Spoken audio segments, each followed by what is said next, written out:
dia, boa tarde, boa noite, ouvintes do Ogro Historiador. Estamos aqui para mais um episódio do nosso podcast e hoje a gente vai falar sobre o filme 1917.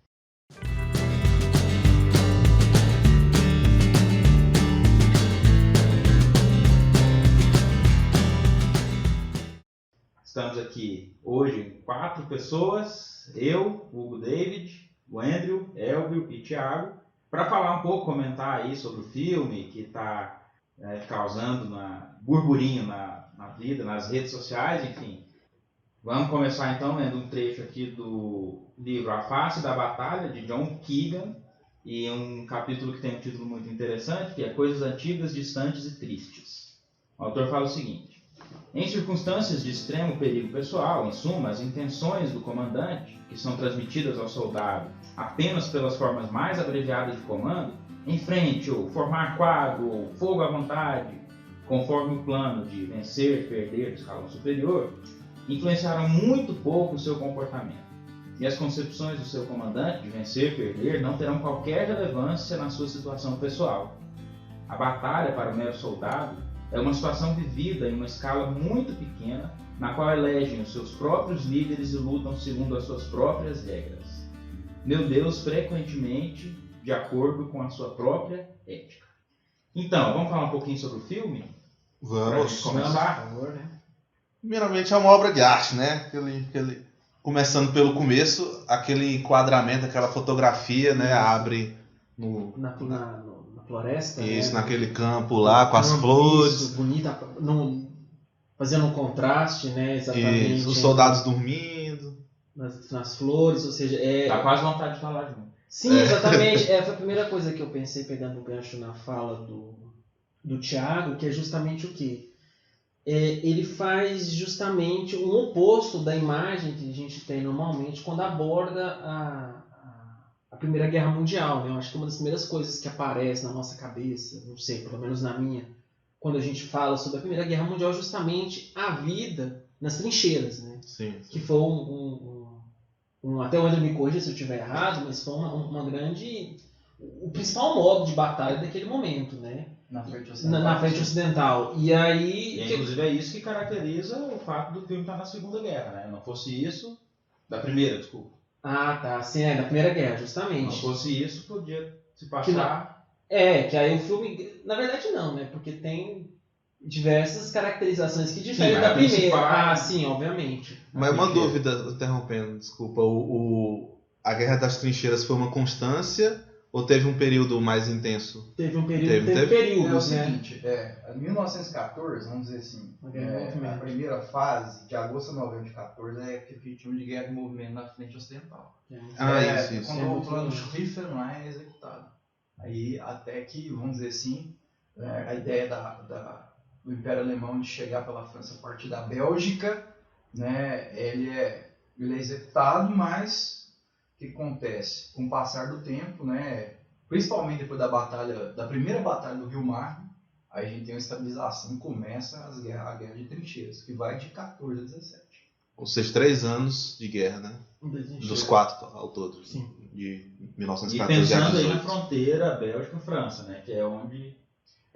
A formação das trincheiras, ela vai desde do Mar do Norte até a Suíça. Uma linha constante, assim, né? Uhum. E a gente vai ver, vamos dizer assim, uma fronteira entre possessões alemãs e aliadas, aliás, não alemãs em si, né? Mas das potências centrais e aliadas. Isso na frente ocidental.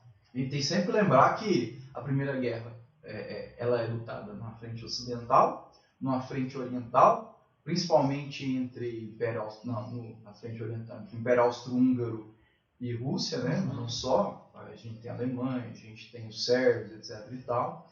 A gente tem a frente italiana, né? Depois que a Itália adere ao conflito, em 1915. A gente tem as lutas nos Balcãs, na Turquia e também no mundo colonial. Então, só contextualizando aí o ouvinte, Primeira Guerra de 1914 a 1918, caracterizada, dentre outras coisas, nos seus 3 primeiros anos, pela Guerra de Trincheiras, né? Exatamente. 17 é um ano emblemático. Sim, a gente já vai falar disso. Mas vamos lá. A sinopse do filme é muito simples. O argumento dele é muito simples, que é o seguinte. A gente tem a figura do General Harry Moore, enviando os soldados Thomas Blake e William Schofield para entregar uma mensagem ao 2º Regimento de Devonshire sobre uma falsa retirada alemã, né? E esses 2 soldados, né, o Blake e o Schofield, vão levar a ordem de cancelamento de um ataque a ser executado por esse regimento. E vão levar para o Coronel Mackenzie. Isso. Só lembrando, o que é um regimento, gente? Um regimento é um agrupamento de mais ou menos 2.400 soldados, né, comandados por um coronel. Tá? Isso se a gente levar em conta o exército britânico e canadense. Na verdade, o exército estadunidense também tem essa configuração. Tá? Então é uma coisa que varia, mas um regimento é isso. O oficial responsável por um regimento é um coronel. Tá? Por isso que eles vão levar, né, até o coronel lá, interpretado pelo Benedict Cumberbatch. Doutor Estranho. Eu gostaria até de fazer uma pausa, eu estava até aqui fazendo algumas anotações. Uma coisa muito interessante que me chamou a atenção nesse filme foi justamente o que? A presença de atores consagrados do cinema britânico, vários deles, se não indicados, mas que ganharam o Oscar também, né, que é a principal premiação do cinema de circuito, né, do grande circuito.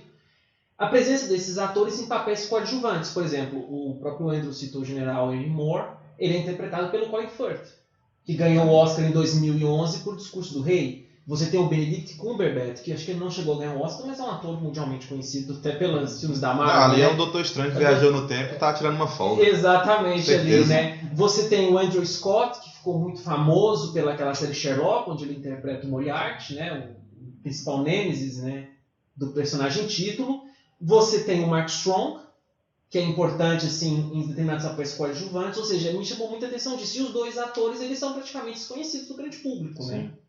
Que são principalmente o que interpreta o Cabo, né? O William Schofield, se não me falha a memória. Schofield. Então, ou seja, isso é muito interessante como o diretor, que é um diretor inclusive muito famoso, né? Já pegando uma brecha na técnica, que é o Sam Mendes, que ele fez, acho que um dos filmes mais famosos dele é Beleza Americana, de 99, mas ele também foi famoso por dirigir 2 filmes da franquia do 007, o Operação Skyfall e Contra o Spectre.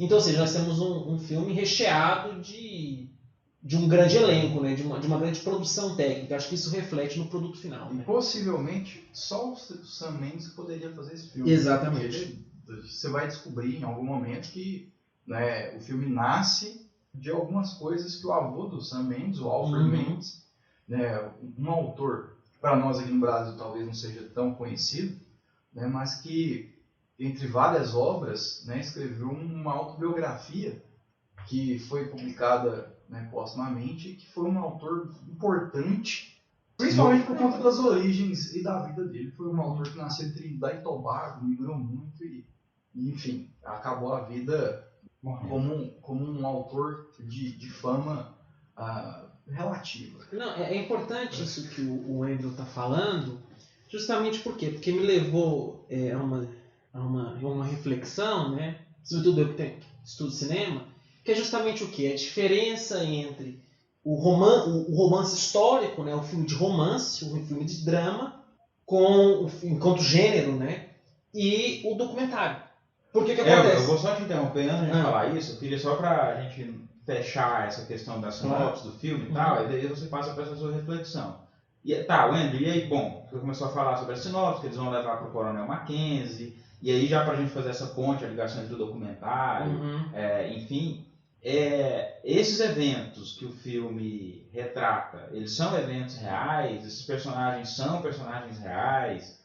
Você comentou que são 2.400 soldados, né, no regimento.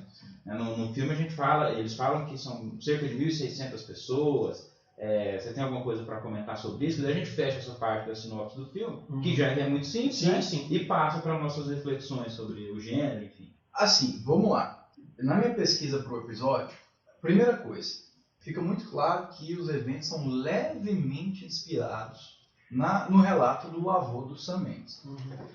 Por exemplo, a BBC localiza assim, os fatos como ocorridos mais ou menos na terceira batalha de Ypres, né, de julho de 17 a novembro de 17. Agora, se você vai por exemplo, super interessante, já coloca na Operação Alberic. Qual é a questão?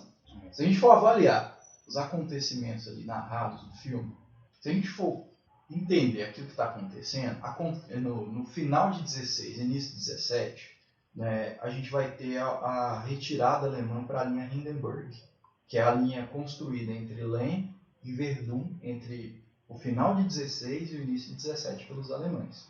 Essa linha Hindenburg, ela foi construída após a Batalha do Somme, de 1916. E o que vai acontecer? Vai ser um recuo tático alemão, no sentido de fortalecer, né, a sua capacidade de responder aos ataques aliados. Quando a gente pega a Batalha do Somme, ela é um grande fracasso do ponto de vista dos aliados. Ela foi uma tentativa dos aliados, né, liderados pelos ingleses, de avançar no território alemão, e que não deu certo. Até indico que tem uma análise que o próprio John Keegan já citou, ele faz nesse Afasta da Batalha sobre essa Batalha do Somme, é muito interessante. Pois bem, depois da Operação Alberic, ou Alberic, né, não sei, que é essa retirada alemã para Hindenburg, vai ocorrer uma ofensiva aliada, que é a ofensiva de Nivelle, né, que vai ultrapassar a linha Hindenburg em 16 de abril, entre 16 de abril e 9 de maio de 17, que também não vai ser muito bem sucedido.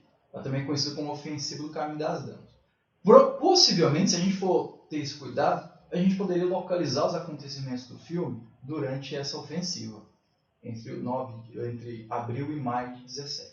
Se não me engano, né, se me corrige, existe alguma referência a abril de 17 do filme? Sim, começa 6 de abril. Então, possivelmente, né, os fatos que mais se aproximam seria exatamente essa ofensiva de Nivelle. Portanto, né, mas não é esse o objetivo. Como é uma obra de ficção... Sim, agora acho que a gente pode fazer sua reflexão, né, que é sobre justamente essa diferença. Vamos pensar, o filme ele vai retratar algumas coisas que tem o pano de fundo na Primeira Guerra Mundial, né, e que no final a gente descobre que foram baseados nos depoimentos do avô do diretor, enfim. E a gente sabe como funciona o relato de memória. Mas antes depois a gente pode comentar um pouco mais sobre isso. Agora, vamos pensar, o filme não é um documentário, né? E aí, não. Volta ao início, lá que a gente estava... Sim, acho que nós podemos fazer esse paralelo, que é justamente o quê? Toda vez que... Primeiro você tem uma dificuldade, tem até um texto que eu escrevi para o Ogro, né? Até indico ao público ouvinte, caso eles tenham interesse, né? Está lá no nosso portal. Auto-jabá é permitido. Auto-jabá, exatamente. Que é justamente o quê? A dificuldade que o historiador tem, né, em seu ofício de lidar com obras fílmicas. Porque se parte do princípio de que o documentário seria mais fácil de se analisar por uma questão que ele estaria, em tese, retratando o real. Ou seja, é o que o Rosenstone fala, ele tem uma relação indexativa com a realidade. Nós discutimos isso no podcast sobre os revisionismos, né? Só que o que acontece? O documentário ele não está livre de ficção. Uma vez que o quê? Ele vai ser produto de uma montagem. Lembrando um importante autor, o Ismael Xavier, né? Ele fala justamente o quê? O cinema é construção. O cinema é discurso. Tanto é fato que qual que é a principal... qual é o principal momento de uma produção fílmica? É a montagem. É ali que o filme vai construir sentido. Porque nós temos na nossa cabeça de leigos muitas vezes pensando, não, o cara grava pedaço por pedaço do filme em sequência. Não. Eles vão gravando pedaço do filme aleatoriamente, dependendo da agenda de produção, e depois vai virar o produto final. No entanto, a parte da edição é sempre normalmente a parte mais demorada em todo o processo de produção. Então é fato que muitas vezes ocorre refilmagens mesmo após um ano das filmagens terem sido encerradas. Vista que é ali que o filme vai se constituir. A gravação não é linear, né? Não é linear, ou seja, é ali que o filme vai constituir sentido. E por que eu falo isso? Porque o documentário, enquanto gênero, ele é submetido à montagem. Então, ou seja, é importante desconstruir essa visão que se tem comumente, que está na própria origem do documentário enquanto gênero, que é o quê? Entende o documentário como o retrato de uma coisa que estaria acontecendo ali, independente se estivesse filmando ou não. Então, o documentário, nesse ponto de vista, ele pode ser muito mais traiçoeiro em relação do que podemos entender como a verdade, do que um filme de drama. Até porque esse filme, ele mostra a crueldade da Primeira Guerra, né? Exatamente, ambientação. É defunto em decomposição para todo lado, rato. Ferimento, né? Se você prestar atenção no atenção. Isso. Prestando atenção no primeiro ato dos dois soldados, você vê pedaços de soldado espalhados para todo lado. Mostra a brutalidade que um documentário não vai mostrar, a não ser que tenha filmagens da época, né? Mas sim, e mesmo assim, porque esse momento foi marcado justamente pelo quê? Por um afloramento de filmes de propaganda. Verdade. Como maneira para incentivar o alistamento. E como maneira para derrubar a moral do inimigo. A Alemanha sofre muito com isso. A Alemanha ela vai ter uma entrada maciça de filmes anti-germânicos naquele contexto. Tanto é fato que você vai ter a mobilização do aparelho estatal alemão para a criação de um estúdio que visasse produzir filmes de propaganda para combater a entrada desses filmes anti-germânicos. Que vai ser a UFA, né? Que vai ser um dos principais estúdios alemães do século XX. E sendo sobre outro contexto, a Segunda Guerra, o Tarantino brinca com isso no Bastardos Inglórios, que ele fala da UFA.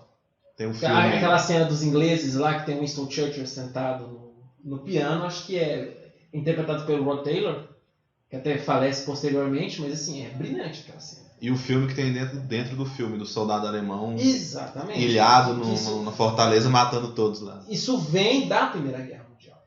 O próprio Hitler, no Mein Kampf, ele fala a propaganda deve ser o quê? Deve ser inspirado na propaganda anti-germânica da Primeira Guerra Mundial. E isso eu acho que não é que o filme... E é importante a gente ressaltar isso. Nessa ambientação, nessa caracterização, eu gostaria de citar 2 pontos. Só pra gente já falando sobre a técnica, né? Só vamos deixar claro pro... Não, isso que eu vou fazer, Não, mas porque na Primeira Guerra Mundial a gente não tá falando de nazismo, né? Não, obviamente não, de maneira só nenhuma. Você tem um exemplo aqui cinematográfico. Pra citar um exemplo, pra ver como é que isso se constitui. Porque na verdade anti-germânica, mas não tem nada a ver com nada a ver com nazismo. Não existe Inclusive, nazismo. eu desafio os colegas. Vai ser a única vez que a gente vai falar de Segunda Guerra nesse episódio. Por favor, porque a gente estava até discutindo antes na preparação, né? Um problema que a gente tem sempre quando vai falar a Primeira Guerra Mundial. Em falar em relação à Segunda. É usar a Primeira Guerra Mundial como catapulta para a Segunda. É o prelúdio. É o prelúdio. Anacronismo pesado. Não, além de anacronismo, é uma visão teleológica, né? A gente tem a gente parte do fim, que seria no caso a Segunda, para explicar a Primeira. A Primeira Guerra é muito rica. A gente quer justamente mostrar isso aqui. É isso que a gente quer provar isso aqui, né? Então o que acontece? A primeira coisa é justamente o que? A intensa propaganda antigermânica que se tinha naquele momento, e aí o filme, ele não é que ele faz uma propaganda antigermânica, mas ao retratar o contexto e a vivência inglesa naquele momento, o filme traduz isso. Em que momento? Em 3, na realidade. Primeiro, a caracterização dos alemães enquanto hunos, né, que são o quê? São os incivilizados, são os bárbaros, ao contrário fazer um paralelo. A Uhum. imagem que a gente tem dos hunos, ela é muito tributada à leitura do Damiano Marcelino. Ela é muito ligada à leitura do Damiano Marcelino. No livro 31, lá das histórias do Damiano Marcelino, ele faz uma caracterização dos hunos e mostra esses seres como seres bestiais. Está falando dos hunos que invadiram as fronteiras do Império Romano, na antiguidade, certo? Né?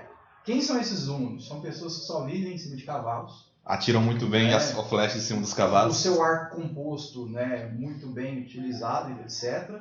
Que comem carne que é assada, que é cozida, se é que a gente pode dizer assim, entre o cavalo e a selva, né? Então aquela fricção, né? O Damiano Marcelino faz essa descrição. São imberbes porque eles mutilam o próprio rosto, né? Eles usam a roupa até essa roupa se dissolver no corpo e eles lutam de uma maneira feroz. Então essa é a visão que existe do Uno desde a antiguidade, né? Então o Uno, ele é o sintoma, ele é o exemplo, não o sintoma na verdade, ele é o arquétipo do bárbaro. Sim, exatamente. Só um parêntese, será que a gente poderia pensar aqui, aí vai a bomba aí para o Thiago, que seria essa ideia do Uno, o oriental, o outro, né? Sim, nessa também. representação que o Elton nessa ideia que o Elton está construindo, né? Quer dizer, Sim, também que séculos depois, essa ideia do oriental selvagem vai recair sobre os mongóis, quando eles conquistaram Bagdá em 1258. tem até o texto do Johnny no Ogro também fala sobre isso. Os mongóis eles têm uma relação com os hunos, são povos das estepes, né? E aí tem até textos que dizem, colocam os hunos como um povo que estava ali vagando, sendo selvagem, conquistou o que tinha pela frente. Mas não, eles tinham um plano político. Eles tinham organização militar e plano político para tudo que eles fizeram. Mas não estamos falando de hunos, né? Exatamente, não, é só a concepção, né? A construção que o filme faz. Divagações. O povo do Khal Drogo no Game of Thrones é inspirado nos hunos, né? Ou melhor, inspirado nessa ideia de hunos selvagens, né? Até pelo cavalo, né? Isso, lembrei deles aqui. Como é o nome deles? Dothraki. Dothrax, isso.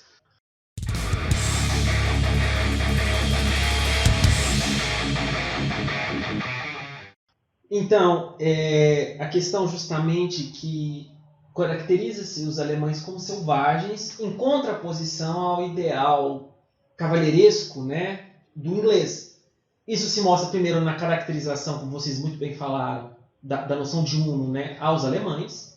E o segundo momento, que são duas cenas para mim muito emblemáticas, que são o quê? Nessas duas cenas, que é a cena do avião, onde um avião cai no celeiro, né, eles estão na fazenda, até spoiler, né, o Blake morre. Nossa, fiquei com raiva dessa parte. E é a primeira cena de batalha. De batalha, assim, viva, né? E é uma cena de batalha aérea. Depois a gente pode comentar isso também sobre o uso da Força Aérea na Primeira Guerra Mundial, que também é um problema. Mas exatamente, eles salvam depois. Eles salvam o piloto, Eles salvam o piloto, sacana, no entanto, o Schofield queria dar um tiro no piloto e o Blake não deixa. Né? Pediu para trazer água. Pediu para trazer água para ajudar, para aliviar os ferimentos. Aí quando o Schofield está pegando água, o piloto alemão esfaqueia o cara que o salvou. Ou seja, vocês querem maior exemplo de incivilidade, de barbarismo? E a segunda cena, e aí o inglês paga caro por isso. E a segunda cena é o quê? Quando ele está na cidade de Irkutsk. Só outra coisa também, outra questão, porque aí existe a fala do alemão, né? Exatamente. O soldado que está prestes a morrer fala alemão, não tem legenda, né? E aí fala aquela língua arrastada, grutural, que é o alemão, que também traz essa ideia da representação do bárbaro. Exatamente. E puxando isso justamente a segunda cena, que é quando ele está saindo na cidade em chamas, né? Que ele encontra um alemão e ele e fala o alemão, né? Tampa a boca do alemão e fala, não fala nada. E até se outro alemão é um soldado mais novo, você pensa, vai obedecer, medroso. Né? E aí provavelmente o soldado, né? Ou seja, ele teria uma oportunidade ali de ter matado o soldado e ter saído muito mais fácil da maneira que ele sai, né? Só que ele poupa esse soldado e nisso ele grita, falando inglês e alemão, Glander, né? E aí nisso ele tem toda uma sequência para tentar sair da cidade sob uma saraivada de tiros. E os alemães são muito ruins de mira, né? Nossa, pois é. Porque, o cara dá não, aquela hora da ponte ali que ele entra na cidade, eu jurei que ele tomou um tiro ali. Eu jurei que ele tomou um tiro ali. Tem horas que ele tá correndo pelas antigas ruelas da cidade. E... Quando ele abre a porta, daquele sniper que tava tentando acertar. Pois quando ele abre a porta, o cara dá um tiro na face dele e ele não acerta. Que isso? Outra coisa que mostra, que faz um contraponto com o alemão bárbaro e o inglês civilizado é quando ele encontra aquela moça e o bebê no subterrâneo da cidade. Não faz nada, né? E dá comida. Tipo, se fosse outro soldado, a moça ia ser estuprada, morta junto com a criança, a brutalidade total. Não, ela estava escondida ali numa cidade que estava sofrendo com ocupação alemã. Né? Então, assim, o inglês cortês. É o inglês cortês, né? E o filme é muito bom nisso. No sentido de que, pegando esse todo e tendo esse exemplo de um antigermanismo que era, no momento daquela época, era muito forte. É o quê? A ambientação daquele filme. Sim. Eu tenho um pequeno detalhe, que talvez o ouvinte que assistiu vá se lembrar, que é quando, logo no começo do filme, quando os dois entram, os dois soldados entram, né, num dormitório de alemães e encontram alguns ratos. E aí eles falam, não, até os ratos alemães são mais gordos que os nossos. Nossa, olha a trincheira, né? Você vê a diferença das trincheiras. Exatamente. Porque a trincheira alemã era mais... Que é o método alemão, né? Aquela imagem que a gente tem do alemão. Então essa contraposição alemão-inglês já é posta ali. Exatamente. Eu acho que tá ali em todo momento do filme, né? Os alemães como traiçoeiros, a própria noção de que, partindo da perspectiva do inglês, não, os alemães, eles recuaram. Eles são traiçoeiros, eles são bárbaros, mas do ponto de vista tecnológico... Lógico que eles são superiores. Exato, eles são que há de mais moderno. Moderno, né? São o que há de mais moderno e o que há de mais rústico. Exatamente, essa contraposição que caracteriza os alemães, né? E o filme ele é muito bom nisso, complementando a análise do Andrew, justamente nessa noção de ambientação. E como o Thiago estava comentando no início, é justamente o início do filme. É uma obra de arte. É uma obra de arte. Começa naquele campo calmo, onde a gente nem lembra, pensa nos horrores de uma guerra, né? O cara deitado, tranquilo, deitado no campo, e de repente ele é chamado pelo companheiro, porque o general chega, né? Eles começam a andar. E o diretor consegue fazer essa sequência de uma maneira tão clara, porque quando eles estão andando, sobretudo nas trincheiras, ele faz uma captação em Steadicam.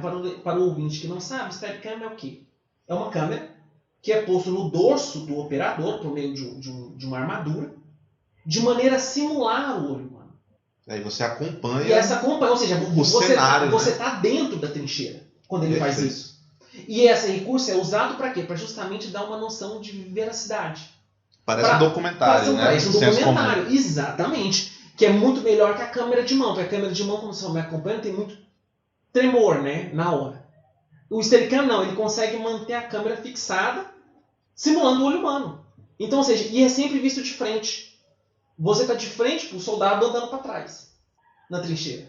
Para justamente o quê? Você pega primeiro a expressão do ator, sobretudo em plano médio, né? Sobretudo que é da cintura para cima, e em volta você está vendo a trincheira. E você está vendo os soldados dormindo, os soldados comendo, os soldados feridos, soldados agonizando, soldados mortos. É genial aquela abertura do filme, né?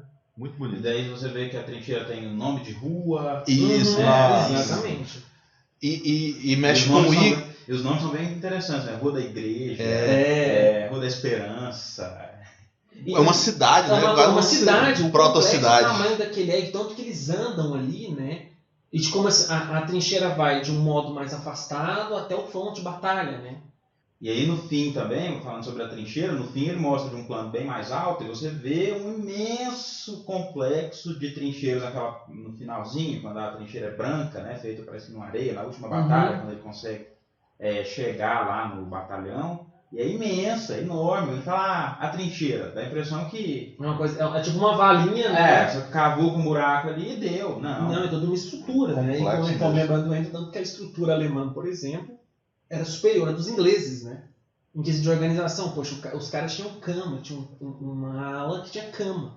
Dormitório. Tipo, quando a gente olha na trincheira inglesa, você não tinha. O cara dormia no chão mesmo. Né? E isso é retratado em outras obras, né? Não, Andrew? Essa questão da ambientação da vida em trincheiras e tal, ela remete desde o momento do conflito. A gente já tem relatos, né? Eu vou lembrar aqui de um clássico da literatura, né, que vai ser inclusive uma indicação no final, que é o Nada de Novo no Front, do Erich Maria Remarque, que vai mostrar muito bem essa perspectiva da vida de trincheira, só que do lado alemão. E é interessante, a gente consegue perceber um pouco isso, né? Talvez no filme, 1917, a gente tenha essa construção dessa ideia de que os alemães, né, eles têm uma condição de vida superior nas trincheiras. Talvez seja uma maneira, né, dos ingleses, a partir ou melhor, do roteirista e tal, de construir uma ideia de que eles, mesmo na inferioridade, conseguiram atingir seu objetivo. Porque se a gente olha pelo lado alemão, também existiam agruras tamanhas, sofrimentos gigantescos. Quem já leu ou assistiu, que o Nada de Novo no Front foi adaptado, né, em 1930 já, para o cinema, se não me engano, ele vai mostrar como os soldados alemães também sofriam bastante nessa justiça, passavam fome, etc. E tal. Então, assim, essa questão da ambientação da vida nas trincheiras não é nova, mas a maneira como foi feito em 1917 talvez seja muito interessante. Dá uma vivacidade muito maior, justamente pela técnica que o diretor usa. Exatamente. Para dar essa ideia de realidade para o filme. O que tornaria ele, assim, uma análise a posteriori, uma obra muito interessante de se trabalhar historicamente, né? Com certeza. Já é, assim, dos últimos anos, uma das melhores representações, um dos melhores filmes, na minha opinião, sobre a Primeira Guerra. Aí o ouvinte pode se perguntar, mas existem filmes sobre a Primeira Guerra? Eu fiz uma breve listagem aqui de alguns filmes importantes e interessantes ambientados na Primeira Guerra. Desde Carlitos nas Trincheiras, né, um filme do Charlie Chaplin, de 1918. Em 1919 tem um filme francês chamado Eu Acuso. Em 1925, o filme mudo mais lucrativo da história, o Grande Desfile, né, é ambientado na Primeira Guerra. Em 1930 a gente tem um filme mais caro feito até então, que é o Anjos do Inferno. Depois a gente tem, no mesmo ano a gente tem o Nada de Novo no Front. Em 37 a gente tem A Grande Ilusão. Em 1941 a gente tem O Soldado York. E esse filme é muito interessante, porque ele é produzido, né, na Segunda Guerra e faz referência à Primeira. O Glória Feito de Sangue, um filme muito importante, de 1957. A Grande Guerra, eu coloquei isso que é um filme italiano, né? Eu não tinha colocado até então na lista, tem filme italiano, tem filme francês, tem muito filme de Hollywood. O caso do Nada de Novo no Front é um livro de um alemão, mas que foi adaptado, né, pelos norte-americanos. O Lawrence da Arábia, um dos filmes mais premiados da história do cinema, que é de 63, é ambientado na Primeira Guerra, durante a Revolta Árabe contra os turcos otomanos. O Crepúsculo das Águias, de 66. Tem uma sátira chamada Oh, Que Bela Guerra, de 69. Em 81, a gente tem um filme mostrando vamos dizer assim, com a ambientação mostrando os australianos lutando em Galípoli, um filme chamado Galípoli, né, que é até lá o famoso Mad Max, né, o Mel Gibson, nesse filme. Em 2005, né, já são os filmes do século XXI, a gente tem Feliz Natal, Cavalo de Guerra em 2012, um filme do Spielberg, né, um filme interessante, né, mostrando um pouco a questão da cavalaria, era muito utilizado na Primeira Guerra, foi ainda muito utilizado na Primeira Guerra. Os Campos Voltarão, de 2014, e o 1917, que é esse filme que a gente está analisando, que foi lançado, né, no final do ano passado. Entre os filmes que, apesar de não terem o conflito como sempre, mas que existe uma referência, por exemplo, desde o Monty Python, né, O Sentido da Vida, acho que é o segundo longa do Monty Python, né, você já tem essa referência. Tem um filme muito famoso, né, Os 12 Macacos, que existe vamos dizer assim, uma passagem que se dá ali. O Lendas da Paixão, né, que é um filme com o Brad Pitt, tal, muito famoso, ele em parte ocorre durante o conflito. A Fita Branca, um filme muito interessante, de 2010, né, ele ocorre antes da Primeira Guerra.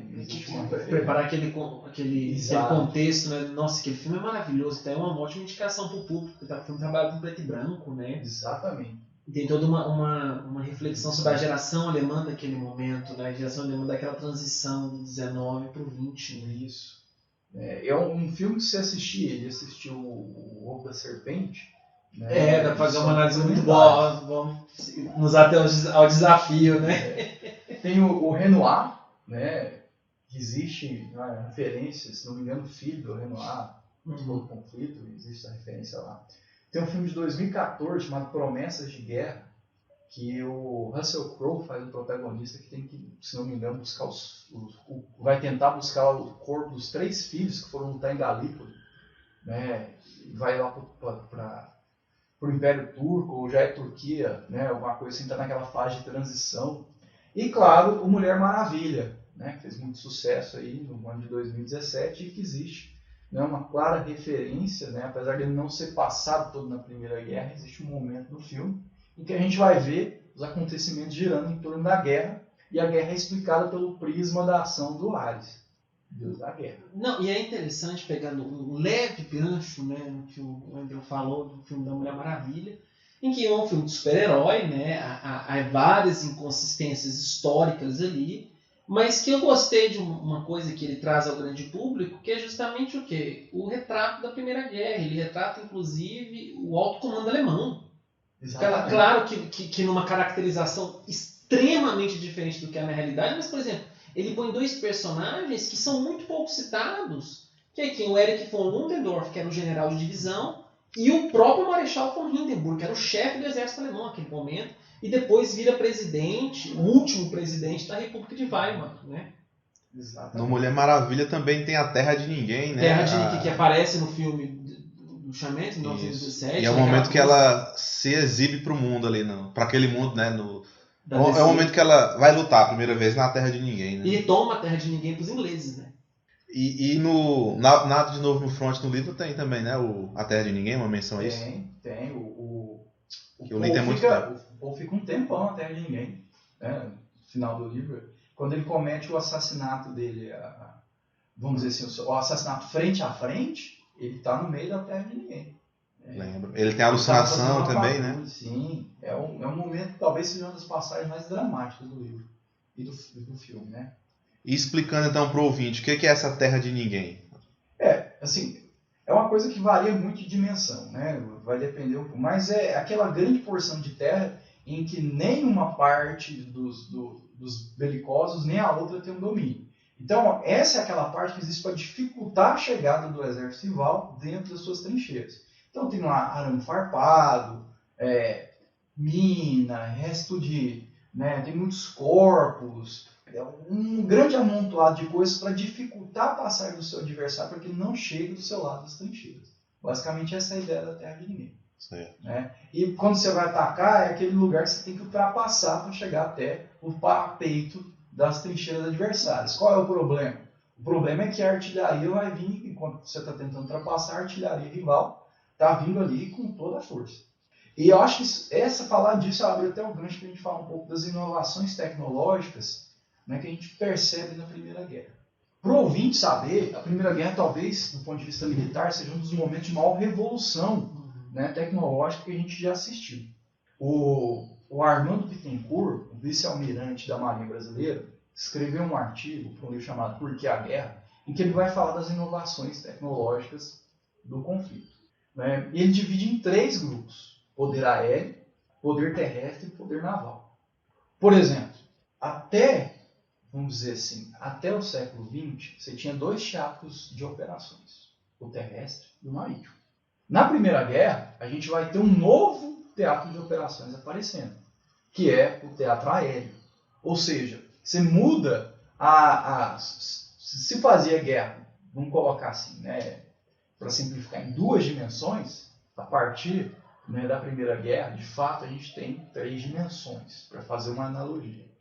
Mas, né, os aviões já aparecem? Não. Para o povo ter uma ideia, né, os aviões, eles, desse ponto de vista, eles são os últimos a serem mobilizados. As primeiras tentativas são com balões, né, lá já no final do século XIX. Mas qual era a ideia? A ideia é que os balões fossem postos de observação. Então, né, já no século XIX a gente tem o uso dos balões, por exemplo, na Guerra de Secessão, como postos de observação. O que acontece? Em 1900, a gente tem um ex-oficial alemão, o Ferdinand von Zeppelin, que vai desenvolver os primeiros dirigíveis. Fundador do Led Zeppelin. O Led Zeppelin é bem a posteriori. Compositor de Stairway to Heaven. Esse dirigível, por exemplo, nós brasileiros, a gente chama ele de Zeppelin. Zeppelin, né? Tem até o famoso caso do Hindenburg, né? Que foi o maior Zeppelin já construído, depois ele pega fogo, né? Porque era feito de hélio. Essa é uma questão interessante. Lembrei. Os Zeppelins, eles eram muito mais utilizados para reconhecimento no começo, e antes da Primeira Guerra se chegou a investir mais nesse tipo de tecnologia, que se achava que seria mais viável do que o balão. Só que o que acontece? O Zeppelin, na verdade, ele é um dirigível cheio de gás. Gás inflamável, né? Altamente inflamável. Para nós ouvintes da química aí, né? Ele passa a ser ele tem 2 problemas, que é a dificuldade de mobilidade e o fato dele ser altamente inflamável, se é que a gente pode chamar assim. Então ele logo vai ser abandonado. Aí é que aparece a figura do avião, né? Os aviões, né? Aí tem aquela discussão, né? 1903, 1906, irmãos Wright, Santos Dumont. Não vou entrar nessa discussão. Não tem essa discussão, foi Santos Dumont, claro. Mas de fato, né, os primeiros aviões, a gente está falando de uma tecnologia que apareceu na primeira década do século XX. Na segunda década, né, a gente já tem os primeiros aviões sendo utilizados em missões de guerra em 1911, numa guerra entre os turcos e os italianos na Líbia. Tá? E pela primeira vez a gente vai ter a utilização dos aviões não só como posto de observação, não só para observar o inimigo, mas também para jogar granadas contra os adversários. Um outro desenvolvimento importante são os hidroaviões. Os aviões, então, eles vão ser muito importantes, eles vão aparecer primeiro para observação e depois para atacar, mas aí também a gente tem os hidroaviões. Por que os hidroaviões são interessantes? Porque eles vão ajudar a fazer reconhecimento marítimo. E aí a gente já vai ter no finalzinho da Primeira Guerra, vamos dizer assim, as primeiras inspirações para os porta-aviões que vão aparecer no futuro. Só uma parte aí, o gás que é inflamável, que estava sendo usado nesse Zeppelin que você disse, é o hidrogênio. O hélio não é inflamável, era produzido no Texas e ainda não tinha importado para o hidrogênio. O hélio só afina a voz, né? O hélio afina a voz. Não é inflamável. E era produzido no Texas. Então, vamos dizer assim, desses equipamentos todos, os aviões vão ser os que vão apresentar melhores resultados. Não só para reconhecimento, mas também para ataque. E aí, o que vai acontecer? Durante, ali, 1914 e 15 nem tanto, mas a partir de 16 e 17 a gente vai ter, por exemplo, aviões caçando aviões. Vão acontecer as chamadas batalhas aéreas e vão aparecer os primeiros ases. O Adolphe Pégoud, o famoso Roland Garros e talvez o mais famoso de todos, que é o Manfred von Richthofen, que não é pai da Suzanne von Richthofen. É o Barão Vermelho? É o famoso Barão Vermelho. O outro fundador de banda. Então a Primeira Guerra, você vê aí, ouvinte, que teve avanços tecnológicos e musicais. Pelo menos de inspiração. Se tivesse a Geni também, com o Zeppelin, já tinha música também, não era só banda não. Verdade. A gente tem também um avanço no tênis, o Roland Garros tá ali, Thiago? No poder terrestre, aí a gente tem grandes inovações. E a gente tem que lembrar que as batalhas de trincheiras são levadas a cabo pela infantaria. Então é muito importante esse poder terrestre. Os canhões de aço temperado com o interior raiado e a pólvora sem fumaça são desenvolvidos aí no início do século XX e passam a serem utilizados. Outra inovação importante são as metralhadoras. Para a gente ter uma ideia, enquanto o poder de um homem anteriormente era de 15 tiros por minuto com um fuzil, com a metralhadora é possível dar 600 tiros por minuto. Um homem ganhava o poder de fogo anteriormente disparado por 40 homens. Então a letalidade dessas armas de fogo, elas aumentam muito. E além da letalidade, vamos dizer assim, por que a letalidade aumenta? Não é só por conta dos tiros. É também por conta da pólvora sem fumaça, é por conta dos novos tipos de projéteis. Enquanto a bala de mosquete, muito utilizada, por exemplo, no século XIX, ela era de pouca velocidade, as novas balas cônicas de alta velocidade que giravam em torno do eixo, elas produziam no corpo humano uma grande variedade de resultados. Então, nossa, falando assim, parece um medicamento assim, natural. Eu tô rindo aqui que bala de mosquete. Uma variedade de resultados, por exemplo. Então é o seguinte, a bala de mosquete mais devagar, então dava pra desviar. Tipo não, ela dava para desviar, isso é interessante. Não, é porque a bala de mosquete, como ela tinha pouca velocidade e ela não girava em torno do próprio eixo. Ela não girava. Não girava. Ela não. Aí ela vai, pula, não faz. A diferença é, essas novas balas, esses novos projéteis, eles entravam no corpo, como eles entravam girando, eles poderiam desviar e fazer vários trajetos dentro do corpo humano. Então, aí a gente tem alguns problemas. Se ela desviasse e batesse em osso, aí você tinha o projétil e os pedaços de osso perfurando vamos dizer assim, os soldados. Na Primeira Guerra, quando a gente compara com conflitos anteriores, apenas 1% dos ferimentos da Primeira Guerra eram por instrumentos cortantes, pérfuro-cortantes, tipo baioneta. 30% eram desses novos projéteis. Detalhes, né? Assim, 30% dos detalhes ali. E 70%, mais ou menos 70%, 69. ou 20% pode até estranhar, mas 69%, seria 69,9%. São os números, por exemplo, que o John Keegan traz na face da batalha. 30% dos recursos. Vão ser por exemplo, de granadas de artilharia, de coisas explosivas, de bombas, de instrumentos explosivos, que nós já vamos falar. Então, um segundo ponto é a melhora dos projéteis e das armas de artilharia, né, dessa artilharia, seja metralhadora, seja dos fuzis. Só que a gente ainda tem, né, como eu já havia adiantado, os canhões de aço, que vão entrar, né, os canhões, os obuses, que vão ser importantes, que vão causar muitos ferimentos, e vão ser, inclusive, responsáveis pela maior parte. Só que o John Keegan lembra, possivelmente, as armas, como as metralhadoras, os fuzis, mataram mais. Só que o problema é que quando as pessoas eram atingidas, elas nem chegavam a tempo de ir para atendimento. E esses registros eram das pessoas que eram atendidas. Então, o índice era maior. Possivelmente a letalidade era muito maior, né, que foi registrado. Exatamente. Entendi. E quando eles contabilizam, por exemplo, os explosivos e tal, não é só aquela pessoa que explodiu, mas é também aquela que foi atingida por estilhaços. E aí depois pode até morrer a posteriori. Exatamente. E às vezes pode morrer por uma outra causa, mas que foi decorrente, obviamente, do estilhaço, por exemplo. Exatamente. E quem morre em minas terrestres, etc., entra nessa estimativa dos 70, não? Se chegou a ser atendido, sim. Se não, ao contrário. Mas, vamos dizer assim, por conta da guerra de trincheiras, né, por conta da troca de tiros permanentes, é possível que a maior parte das vítimas tenham sido, né, desse tipo de artilharia. Uhum. E a gente ainda tem que lembrar dos gases letais. Os dois mais utilizados eram o cloro e o fosgênio. Fosgênio, né? Fosgênio ou fosgênio? Acho que é fosgênio. Fosgênio, né? Qual é o interessante? Apesar desses gases, né, terem matado percentualmente muito pouco, tá? O impacto psicológico do uso deles foi tão grande que após a Primeira Guerra, esse foi um dos tipos de armamentos que passaram a ser proibidos.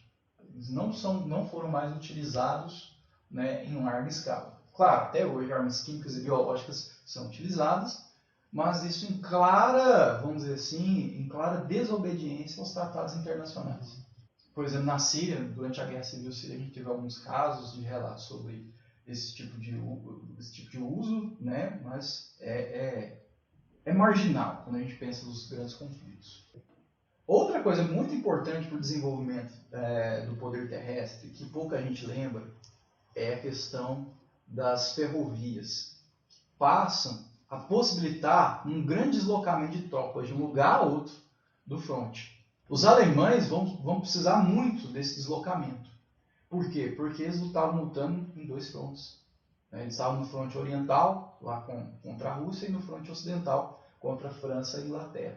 Né? E isso é interessante. Por exemplo, quando a gente leva isso em conta, quando os alemães invadem a França, a bitola dos trens franceses não era o mesmo dos alemães, então eles tiveram muita dificuldade. Então são detalhes importantes para o conflito. Mas a ferrovia permitiu, vamos dizer, um deslocamento, uma mudança, né? Você levar uma divisão de um lugar para outro, um regimento de um lugar a outro, muito interessante.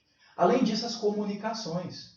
As duas mais importantes, o telégrafo e o telefone, vão ser fundamentais para as transmissões de informações entre os estados maiores, entre regimentos, e que vão fazer a informação andar mais rápido e as ações acontecerem de maneira mais dinâmica. O WhatsApp não tinha. Não tinha. Então... E aí uma parte é porque os dois soldados vão até o segundo regimento porque os alemães cortaram as linhas telefônicas de comunicação. Exatamente. E impediam, o filme já retrata isso no início. Um último detalhe importante que eu gostaria de lembrar sobre os desenvolvimentos tecnológicos para o poder terrestre é o projeto Tank, né? Um projeto inglês que criou o famoso carro blindado. O projeto Tank, essa é uma questão muito interessante, porque esse projeto tinha esse nome que era justamente para dar a ideia de que eles estavam construindo um tanque móvel, né? Um tanque de combustível, que era a ideia de mascarar o procedimento, né? Para os inimigos não saberem que eles estavam desenvolvendo um novo tipo de armamento. E aí o primeiro a ser desenvolvido é o modelo Mark I, né? Que é o primeiro carro blindado, foi desenvolvido pelos ingleses. Ou seja, eu já falei do poder aéreo e do poder terrestre. Do poder aéreo eu falei, por exemplo, do desenvolvimento do avião. E agora eu falei, por exemplo, do desenvolvimento do tanque. É isso mesmo, ouvinte. Para você que gosta de história militar, vai lembrar que, por exemplo, a Blitzkrieg, para ela existir lá no futuro, precisou desses desenvolvimentos 20 anos, aqui. 20, 30 anos Exatamente. depois, né? Exatamente. É por isso que a Primeira Guerra é um momento tão importante da história, né? É uma quebra. Exatamente. Total, é a morte da Belle Époque, né?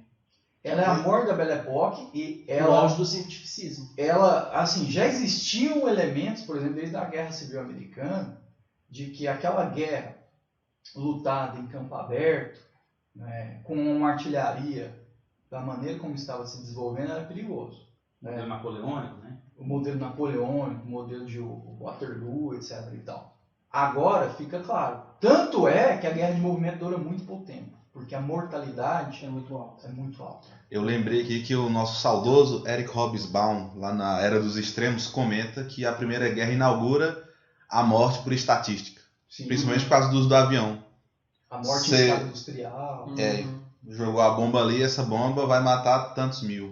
Eu até discordo, se a gente pega algumas intervenções coloniais, né, a gente percebe aquilo que acontece no Congo, possivelmente são mortes em escala industrial. Mas a questão é que agora a coisa chega dentro da Europa, chega dentro do centro da civilização. Talvez esse seja um detalhe muito importante. E aí a gente entra no poder naval, que também é muito importante. Os desenvolvimentos que levaram à Primeira Guerra e durante a Primeira Guerra são interessantíssimos. Por exemplo, a gente tem o desenvolvimento dos torpedeiros e submarinos. Gente, os submarinos são fundamentais até hoje. Os torpedeiros estão aí até hoje. Torpedeiros e submarinos. A gente tem o surgimento de um novo tipo de encouraçado, tá? O Dreadnought. A gente tem a criação do cruzador de batalha. A gente tem a criação do primeiro destroyer, né, que é um contra-torpedeiro. E detalhe, né, esses todos eram movidos a carvão. Os Estados Unidos, durante o conflito, desenvolvem os primeiros encouraçados Dreadnoughts movidos a óleo. A gente tem as minas navais, né, sendo muito bem desenvolvidas. E o exemplo maior do primor do desenvolvimento tecnológico marítimo na Primeira Guerra é a Batalha de Jutlândia. A batalha mais importante, a batalha naval mais importante da Primeira Guerra, né, em que a gente tem 99 navios alemães contra 154 navios britânicos, foi a maior batalha naval da Primeira Guerra, tá? E a maior batalha de navio de superfície que já existiu na face da Terra, que teve um resultado dúbio, inclusive. Mas, né, então, essas são algumas das inovações que a gente consegue captar. Ou seja, a revolução, possivelmente, a mudança tecnológica que ocorreram nos 4 anos de conflito, ou, para ser mais, nos 18 anos, né, entre o início do século XX e o final da guerra, havia ali mais desenvolvimento, mais novidades tecnológicas, talvez em 500 e 1000 anos. Tamanha rapidez e agilidade. Vamos dizer assim, a Primeira Guerra ela mostra a revolução industrial de fato militar. Né, quando a gente vê isso de fato aplicado. Sim. Olha, eu sou obrigado a discordar quando você fala que essa daí foi a maior batalha naval da Primeira Guerra, porque certamente foi a Batalha das Toninhas. Aquele momento de descontração, cara, né? Porque o assunto fica tão denso, né? Factualmente. Quem não sabe o que é, pode pesquisar aí um pouco. Depois a gente pode comentar brevemente sobre a participação brasileira na Primeira Guerra. Pode. Inclusive, eu pensei em fazer esse um programa próprio, né? Tem um livro do Carlos da Rosa muito interessante sobre a participação brasileira na Primeira Guerra. Então deixamos para depois. Vamos deixar agora só o aperitivo, que é a Batalha das Toninhas. A incrível participação da Marinha Brasileira. Fica aí o gancho nos próximos episódios de Ogro Historiador. Batalha das Toninhas. Pois bem, então, falando sobre essa questão naval e etc., e até um filme que você poderia adicionar na sua lista aí, ouvinte, que depois a gente vai disponibilizar nessa lista que o Andrew fez sobre os filmes que tem um referencial da Primeira Guerra. Eu fiz uma seleção, viu? Tá, é seleção, tá bom. Porque, inclusive, eu ia dizer aí, eu incluí nessa seleção o cineasta revolucionário, né, o Eisenstein, no filme lá do Encouraçado Potemkin, que mostra não o contexto da Primeira Guerra, mas mais ou menos o contexto da Primeira Guerra, mas a preparação para a Revolução Russa, né? Que é a tomada do porto de Odessa pela revolta dos marinheiros, dadas as péssimas condições até de alimentação. Que é a prévia da Revolução. Que é a prévia da Revolução, que é uma revolta de 1905. Outubro, exatamente. Que é para mostrar, assim, numa visão teleológica de que a Revolução russa já estava em andamento, os motivos, né? O processo da Revolução já estava em curso. E o Eisenstein, pegando a questão da técnica fílmica, é um dos grandes desenvolvedores, sobretudo naquilo que eu falei anteriormente, da questão da montagem.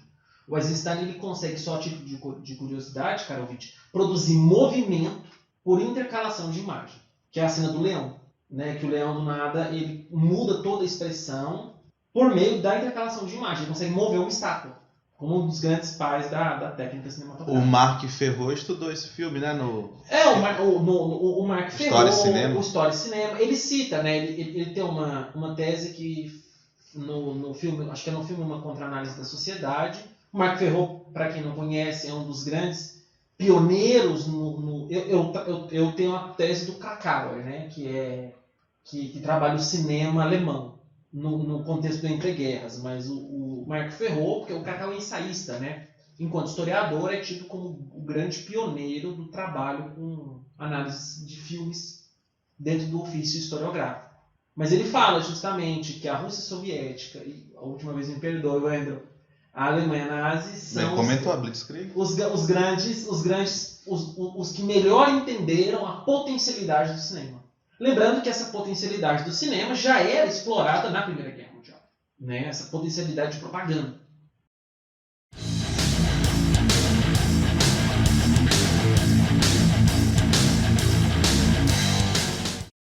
Para a gente fechar então, vamos falar um pouco sobre a Primeira Guerra, já que a nossa intenção era abordar o filme. Né? E agora a gente fala sobre a Primeira Guerra, os eventos que levaram à Primeira Guerra, até o ano emblemático de 1917.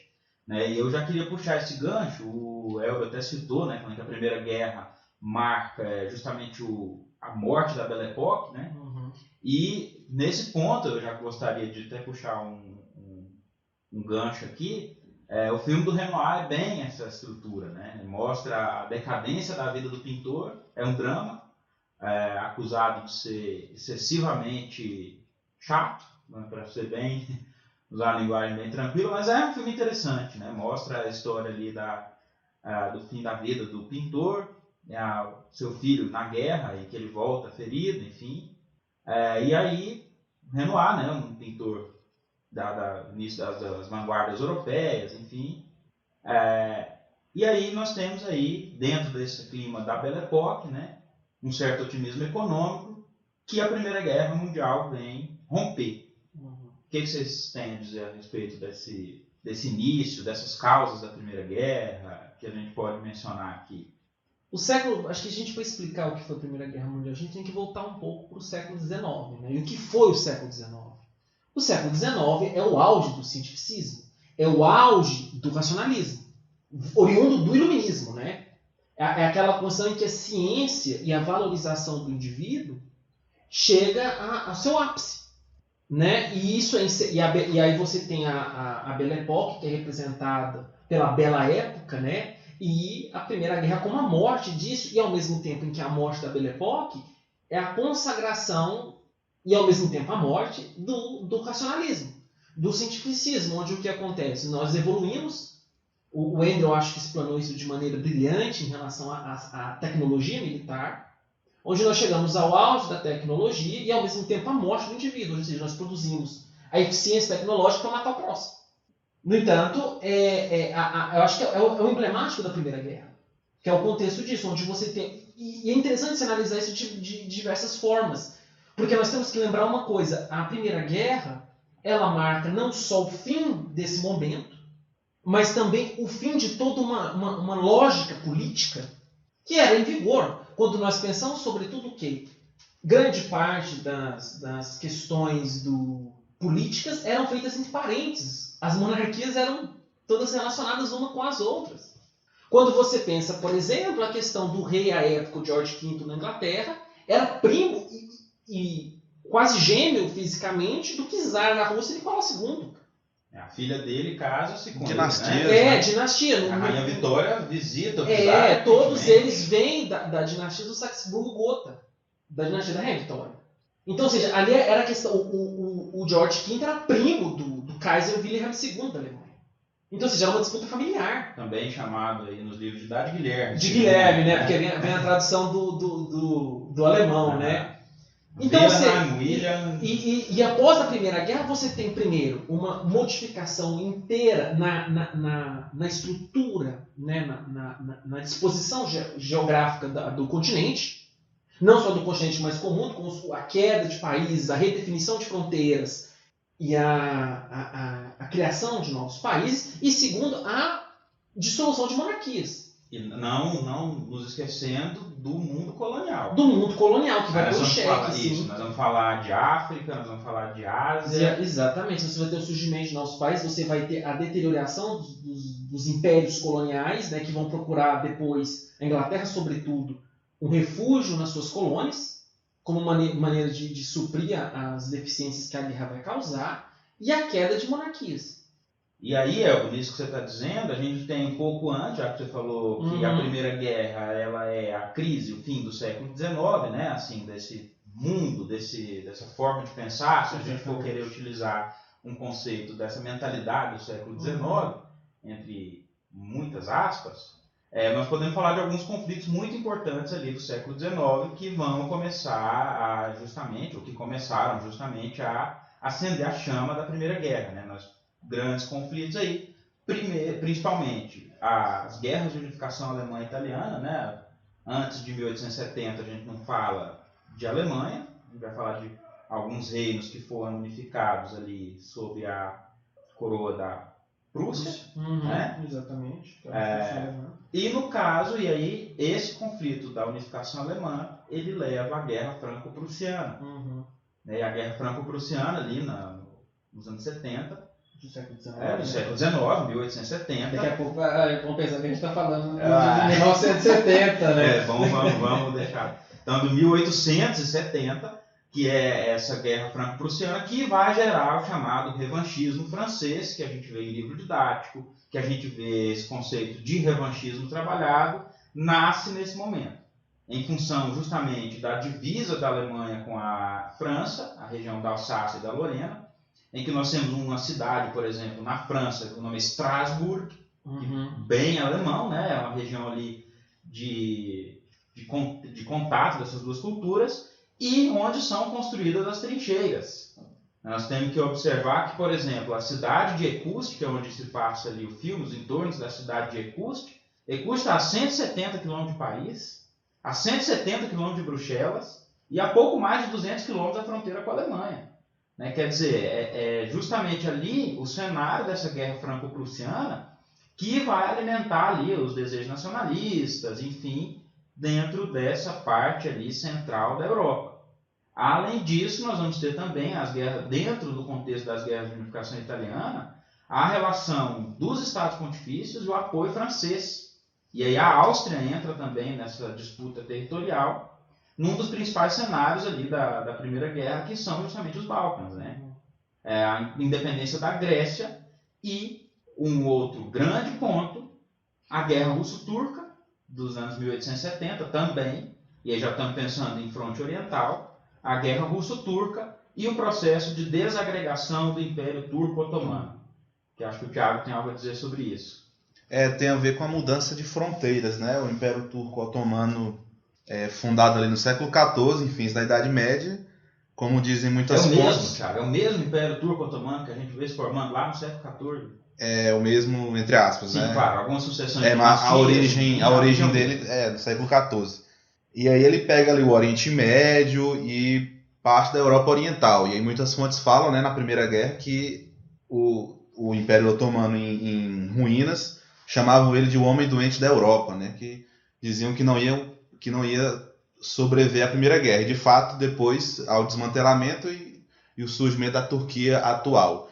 E nesse contexto, o Império Turco-Otomano, ao lado dos alemães, e os ingleses, contando muito com a atuação de um agente da inteligência, o Lawrence da Arábia, articula uma revolta dos árabes contra o Império Turco, né? E aí a gente tem que ter em mente que o Império Turco-Otomano era de religião oficial islâmica, boa parte dos árabes também, só que são etnias diferentes, etnia turca e etnia árabe. E havia ali conflitos, né, descontentamentos entre os poderes políticos árabes e o poder político turco, apesar da mesma religião. Nesse caso aqui tem que separar bem, né? Religião e política. E aí a Inglaterra arregimenta uma revolta, organiza uma revolta dos povos árabes, entendendo esses árabes como ali a região da Península Arábica e a região hoje do Iraque e Síria, contra o Império Turco.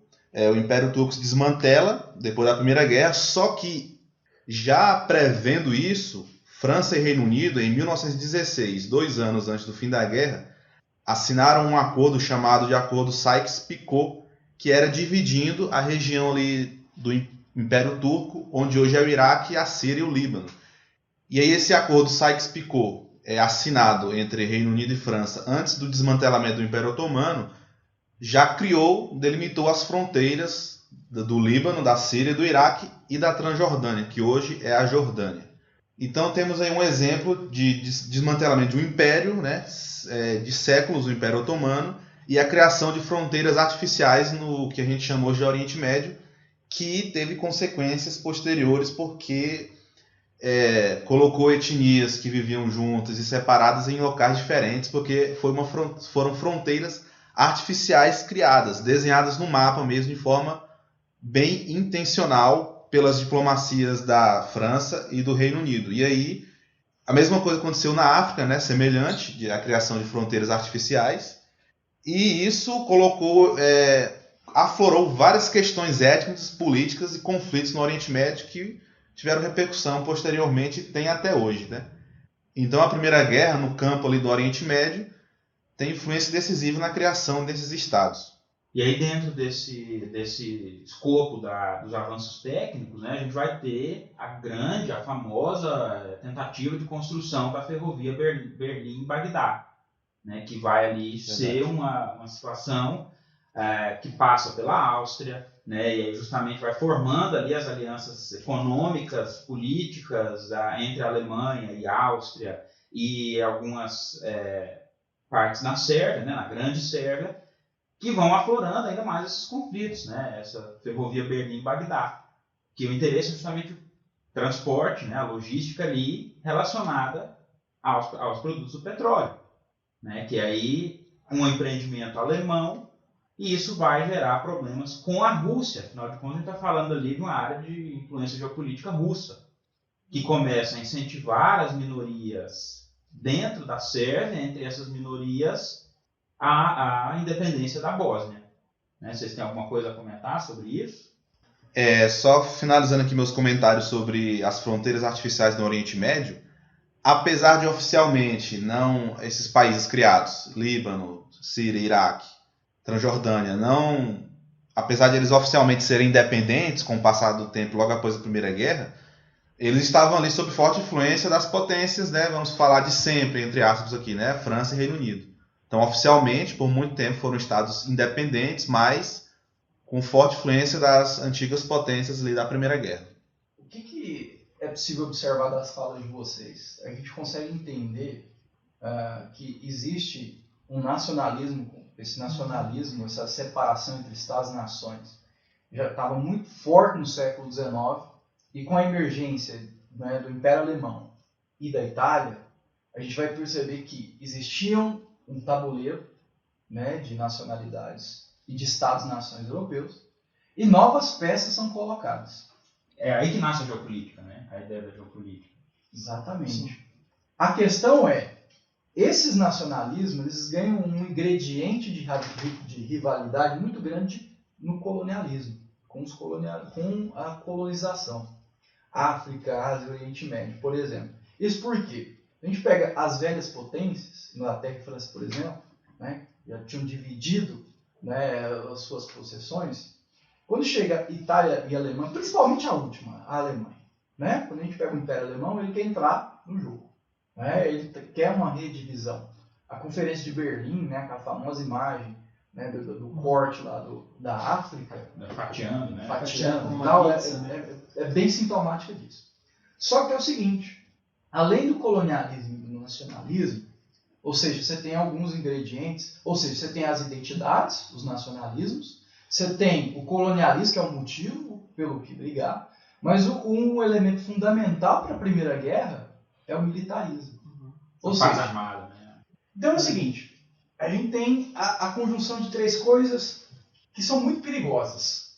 Você tem uma identidade, né? Ou seja, os caras ganhando identificação, se unindo. Você tem um motivo pelo que brigar. E você tem a melhora dos meios com que brigar. Militarismo, tecnologia bélica. Então esse é o cenário perigosíssimo que a gente tem. Esse cenário perigosíssimo fica muito mais forte quando você cria um sistema de alianças. Porque além da identidade, você vai ter parceiros também, né? Você vai ter alguém que concorda contigo. Alguém que concorda contigo está disposto a ir lá e matar o outro. Então você vai ter dois grandes grupos, né? Do Império Alemão, do Império Austro-Bulgário e do Império Turco-Otomano, né? As potências chamadas potências centrais. E do outro você tem França, Rússia e Inglaterra. Como diz no popular, juntou a fome com a vontade de comer. E aí a França e a Inglaterra, que já eram aliadas antes, né, entente cordial, formam depois a Tríplice Entente com a entrada da Rússia. E aí nós temos então o início do conflito em 1914, né, com o evento em 28 de julho, quando a Áustria-Hungria invade a Sérvia, e aí desencadeia-se o processo de invasões sucessivas da Alemanha, Rússia e a entrada da França no conflito. Né, já inicialmente em 1914, dando início justamente a esse período chamado Guerra de Movimento, né, em que as tropas vão começar a se movimentar, simulando aí um tipo de guerra tradicional do século XIX, que isso não vai funcionar. A Alemanha põe em prática o famoso plano de Schlieffen, né, que é a ideia de invadir Paris, 30 dias, né, passando pela Bélgica, e aí são freados ali justamente na região de Pas-de-Calais, que é a região de Écoustre, onde eles estão ali, que constroem as trincheiras. Muito perto de Paris, né? Se a gente pensar 170 quilômetros, é bastante próximo. E aí então começa-se o período chamado Guerra de Trincheiras no fronte ocidental. Né? A gente não vamos falar muito do fronte oriental, porque não é o mote. Não é o mote. Falamos aí um pouco sobre esse fronte ocidental, até chegar ao ano de 1917. Por que ele é emblemático? Vamos lá. Então, eu gostaria só de frisar algumas coisas. Para a gente ter uma ideia, a Alemanha, no começo do seu ataque, no início do plano Schlieffen, da execução do plano Schlieffen, mobiliza 78 divisões. Um exército em escala gigantesca. Mas, vamos dizer assim, a partir da primeira batalha do Rio Marne, a gente já tem, de fato, né, uma falha do plano. E aí a gente tem estabilização e o início da famosa guerra de fronteira, de trincheiras, já em novembro de 14. O que vai acontecer? Eu já havia adiantado isso, mas a gente vai perceber que vai ter uma linha contínua de defesa, que vai lá do Mar do Norte até a Suíça, e que vai separar, de um lado, né, o exército alemão e as potências centrais, e de outro, o exército aliado. A gente vai perceber... Só um ponto, lembrando, né, ali no Mar do Norte é uma região estratégica por conta de fornecimento de aço, na Suécia, por conta também a Finlândia, que é uma aliada russa, então é importante que ali nós temos algumas situações complicadas para a Alemanha manter essas posições. Exatamente. Então, no ano de 1915, gente, é importante esclarecer isso, a gente vai ter vai ter algumas ofensivas. Por exemplo, a gente tem a de Ypres, a alemã, a de Artois e Champagne dos aliados. Certo? Absolutamente nenhum, consegue de fato avançar, né, avançar as linhas do seu lado e diminuir as linhas do adversário. Isso em 15. Em 16, você vai ter duas grandes ofensivas. Lembrando que em 15 a Itália...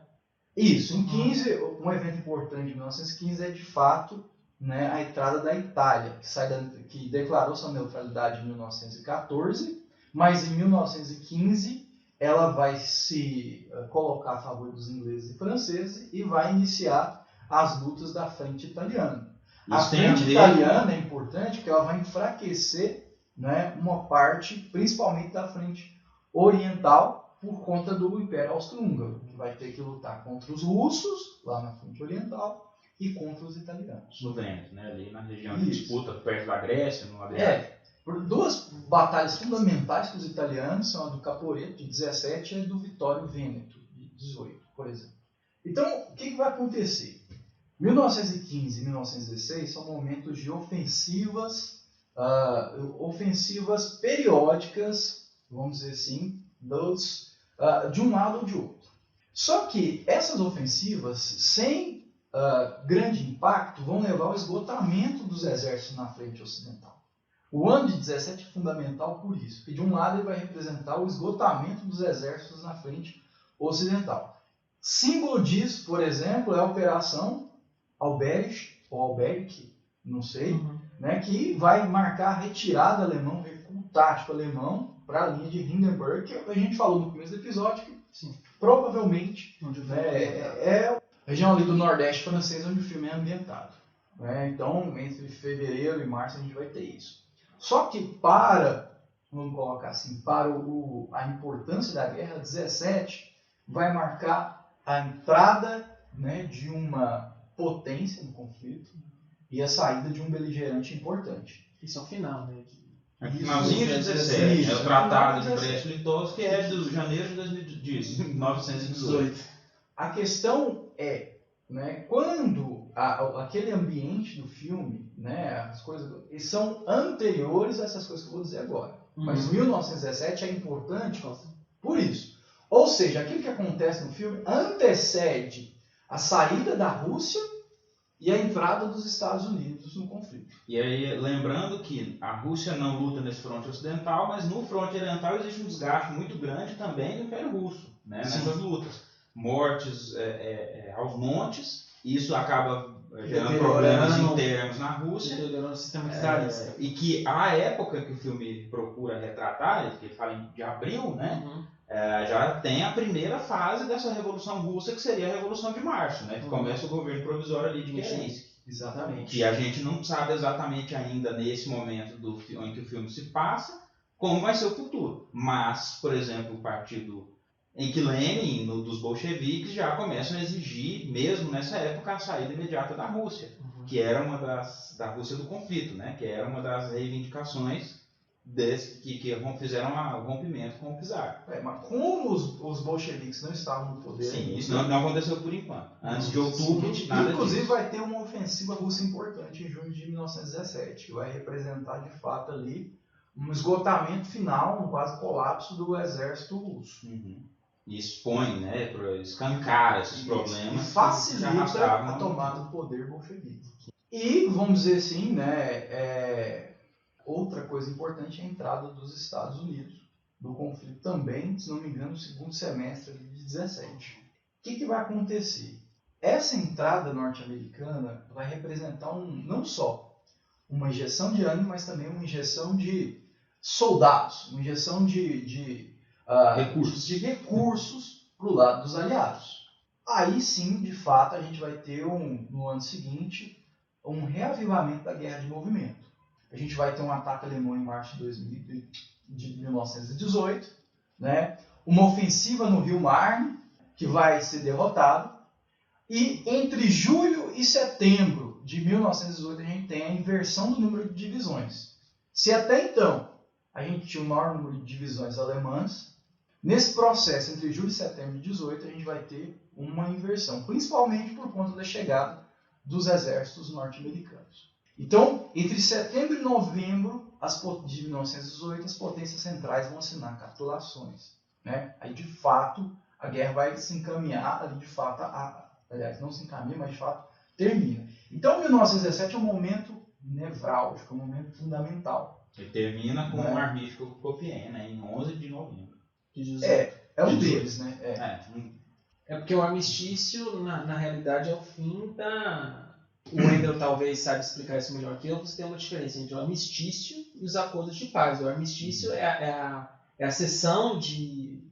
É o fim da guerra, Não é o fim da guerra. É que está ao contrário. O armistício é a cessão de hostilidades para a negociação dos tratados de paz. Entendi. E só contratar a assinação do tratado de paz, que acho que não é o principal, mas o mais importante deles, o tratado de Versalhes, que vai ser um marco histórico, até para a questão de críticas, né? O Winston Churchill comenta posteriormente que vai ser um dos piores tratados que se poderia ter feito, porque foi feito justamente para reavivar o que você mesmo falou, reavivar o revanchismo alemão, justamente primeiro por causa da deterioração do território alemão, né? A humilhação que vai ser por conta da criação do corredor polonês, que divide ali pelo Danúbio, permitindo uma intervenção a qualquer momento, a dissipação, a dissipação das forças militares alemãs. A força alemã, por exemplo, o exército alemão vai ser proibido de ter força aérea e vai se restrito a um contingente de 100 mil homens, e as pesadas lutas que vão acabar com a economia alemã. Só terminaram de separar em 2010, né? Simbolicamente. É interessante, o El falou a questão do armistício. Eu vou dar um exemplo contemporâneo para as pessoas entenderem. Coreia do Sul e Coreia do Norte tem um armistício, mas não tem acordo de paz. Então, por isso que aquela zona militarizada lá ela é tão vigiada entre os dois países. Quer dizer, teoricamente eles não estão em hostilidade, mas a guerra pode voltar a qualquer momento, porque não tem um acordo que encerra. Né, oficialmente eles estão em paz, mas não tem vencedor ou perdedor. Ninguém reconhece. O conflito não encerrou. Sim, não estão em conflito direto. Não tem hostilidade. É uma espécie de trégua. É uma trégua. Diplomaticamente falando, é uma trégua. A questão é que a trégua é diferente, tecnicamente mas num tom mais comum, informal. Só a ideia é a gente não adiantar muito além de 17, né? Até porque isso aí fica para um outro filme que eventualmente vão lançar por aí. A gente está sempre atento às produções culturais, né? Quem sabe a gente depois fala um pouco mais aí sobre esse fim da Primeira Guerra Mundial e entra no assunto que o Ender proibiu para hoje, que é a Segunda Guerra e o Entre-Guerras. Pronto. Mais alguma coisa, senhores? Ou podemos encerrar por aqui? Acho que já desgastamos o ouvido do ouvinte, né? Teve bom. Hoje a discussão foi produtiva, né? Espero que tenha sido bom para vocês como foi para nós. Exatamente pela aula de História Militar que o Andrew nos deu. Sim, né? Claro. E já cobrando ao Andrew aqui os seus ungüentos sobre História Militar, né? Não... Já tá na hora, né, cara? Quarta-feira da outra semana sai o primeiro. Lembrando que estamos gravando agora exatamente no dia 15 de fevereiro. Então é isso. Dicas culturais. Nós vamos fazer a lista dos filmes que o Andrew selecionou e fica todos eles como dicas culturais, né? Quem quiser aí ser voraz pode assistir todos eles, fica todos como dica, mas aí cada um fala um pouquinho aí de alguma coisa que queira acrescentar. Tiago, vamos começar por você.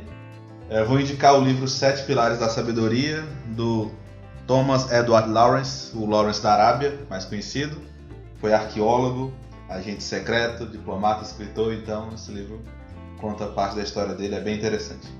E você, Elvio, o que você tem aí pra gente? Eu indico um pequeno livro que foi lançado pela Pocket Ouro, que na verdade faz parte do compêndio do Winston Churchill, que faz memórias, que o levou inclusive a ganhar o Prêmio Nobel de Literatura, se não me falha a memória, em 1953, que é Como Cheguei ao Poder, em que ele narra, primeiramente, o Tratado de Versalhes, né, que faz essa crítica que eu trouxe aqui para o ouvinte, e segundo, ele enaltece a sua gestão como primeiro loja do almirantado, em que ele se põe como principal responsável pelo financiamento que levou ao desenvolvimento da tecnologia do radar, que vai ser muito fundamental para a guerra moderna, sobretudo na defesa de Londres durante os ataques alemães em 1940-41, na Segunda Guerra Mundial.